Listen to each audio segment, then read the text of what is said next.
Assalamualaikum warahmatullahi wabarakatuh. Selamat datang di channel Seni Bermatematika. Pertemuan kali ini kita akan mempelajari tentang titik belok fungsi trigonometri dengan uji turunan kedua. Misal diberikan sebuah fungsi f yang mempunyai turunan kedua pada selang L. Jika turunan kedua untuk x sama dengan a itu bernilai 0 dan di sekitar x sama dengan a terjadi perubahan kecekungan fungsi f dan nilai turunan pertama untuk x sama dengan a itu ada, maka titik a, fa itu merupakan titik belok. Demikianlah cara menentukan titik belok fungsi trigonometri dengan uji turunan kedua. Untuk lebih jelasnya, perhatikan contoh soal yang pertama ini. Tentukan titik belok fungsi fx sama dengan 2 sin x pada interval tertutup 0 derajat dan 360 derajat. Ini kalau kurungnya berbentuk demikian, maka ini dikatakan interval tertutup. Artinya 0 derajat itu masuk dan 360 derajat itu masuk ke dalam interval ya. Baik, kita lihat penyelesaiannya. Langkah pertama, fx sama dengan 2 sin x. Kita cari turunan pertamanya adalah 2 cos x. Untuk mendapatkan turunan yang kedua, maka turunan pertama ini diturunkan sekali lagi. Turunan daripada 2 cos x itu akan diperoleh min 2 sin x. Saya kira jelas. Untuk memperoleh titik belok, maka turunan kedua itu disamakan dengan 0. Sehingga dengan demikian, min 2 sin x sama dengan 0. Jika kedua ruas dibagi dengan min 2, maka di ruas kiri akan menjadi sin x, sedangkan di ruas kanan tetap menjadi 0. Kemudian, sin x sama dengan 0 derajat, maka x-nya itu adalah 0 derajat. Sin x sama dengan 0, maka x-nya itu adalah 0 derajat, 180 derajat, dan 360 derajat.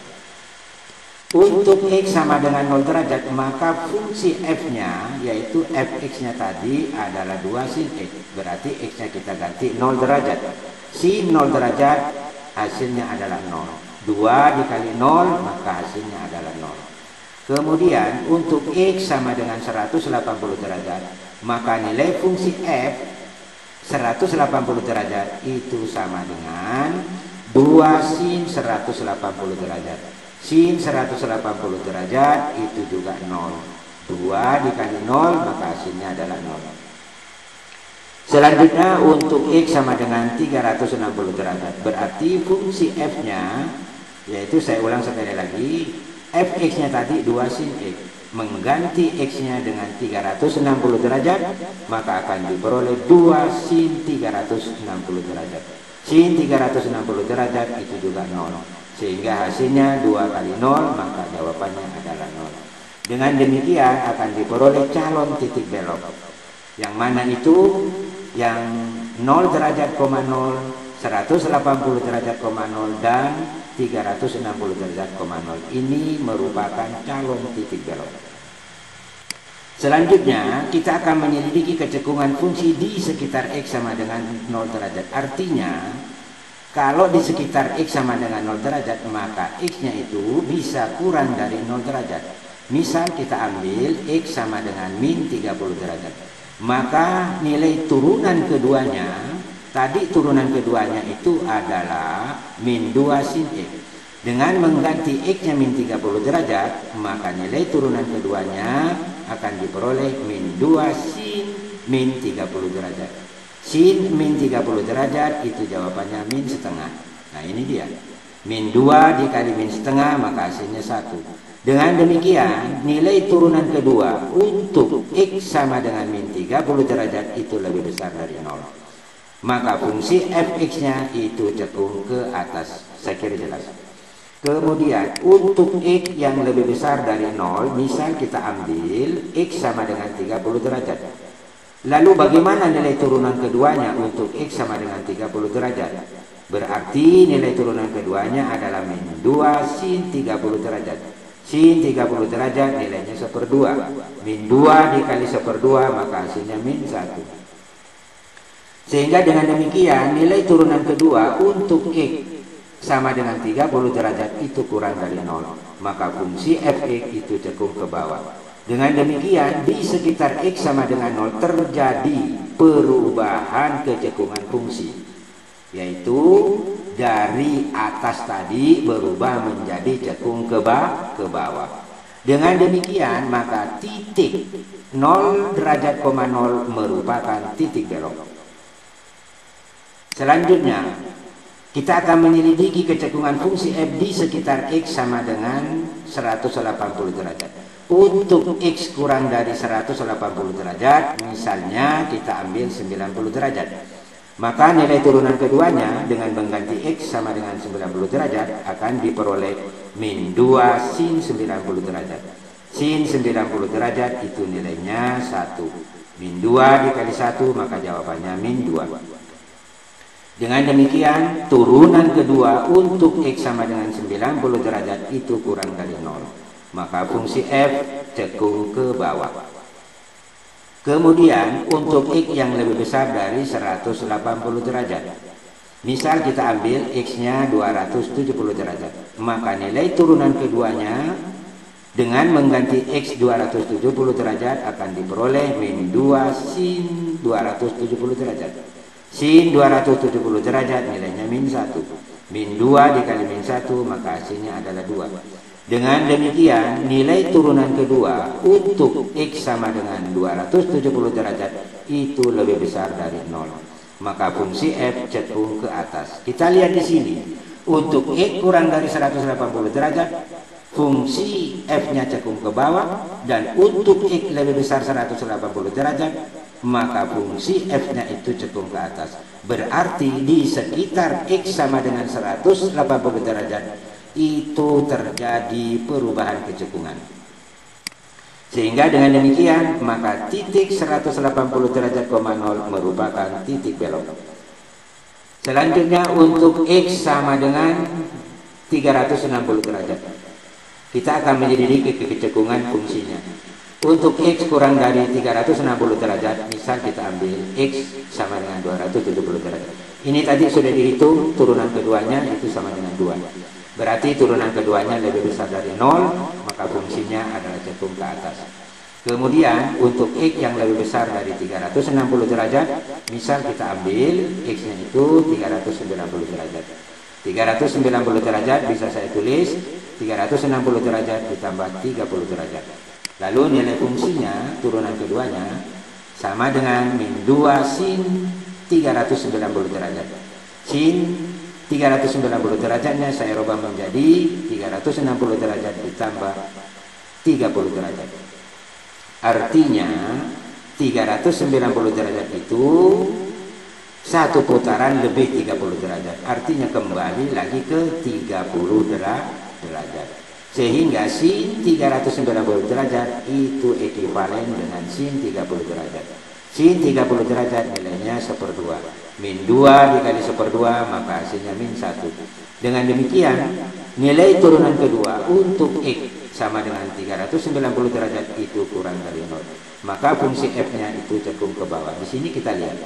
Untuk X kurang dari 360 derajat, fungsinya cekung ke atas. Untuk X lebih besar dari 360 derajat, fungsinya cekung ke bawah. Berarti di sekitar X sama dengan 360 derajat terjadi perubahan kecekungan fungsi f. Maka dengan demikian titik 360 derajat, 0 merupakan titik belok. Oke ya, saya kira jelas. Kita lanjut ke contoh soal yang kedua. Selidiki fungsi fx sama dengan cos x dikurang sin x dalam interval untuk x-nya lebih dari 0 tetapi kurang dari b, mempunyai titik belok. Kita lihat penyelesaiannya. Fx sama dengan cos x dikurang sin x.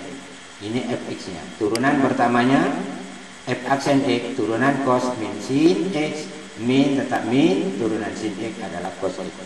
Untuk mendapatkan turunan kedua, maka turunan pertama ini kita turunkan sekali lagi. Turunan dari min sin x itu akan diperoleh min cos x. Turunan daripada cos X adalah min sin X. Dikali dengan min, maka menjadi positif sin X. Agar diperoleh titik belok, maka turunan kedua samakan dengan 0. Disamakan dengan 0. Sehingga min cos X ditambah sin X sama dengan 0. Kedua ruas ditambah cos X, maka di ruas kiri akan menjadi sin X, sedangkan di ruas kanan kalau ditambah cos X akan menjadi cos X. Atau mudahnya min cos X pindah ke ruas kanan akan diperoleh cos X, sehingga sin X sama dengan cos X. Saya kira jelas ini ya.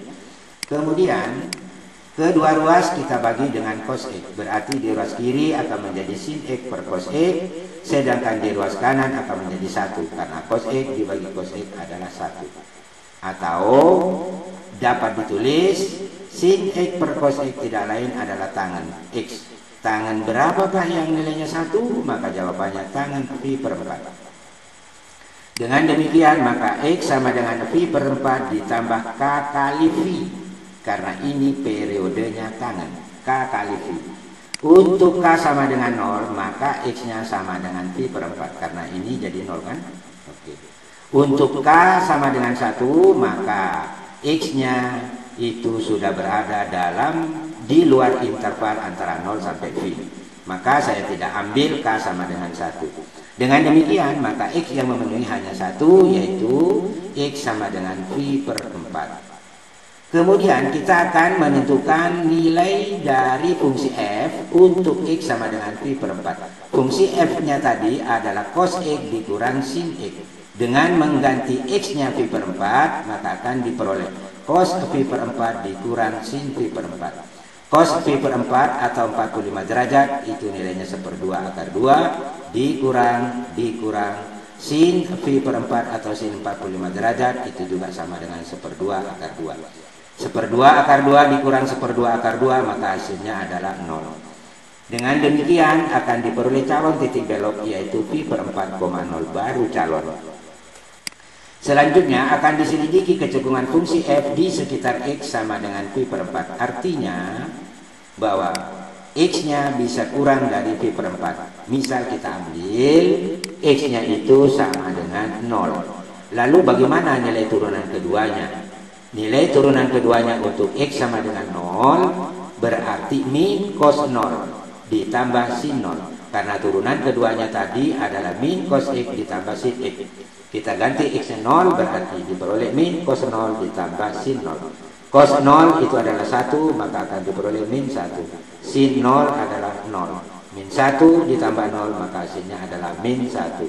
Dengan demikian nilai turunan kedua untuk X ya sama dengan 0 itu kurang dari 0, maka fungsi f-nya cekung ke bawah.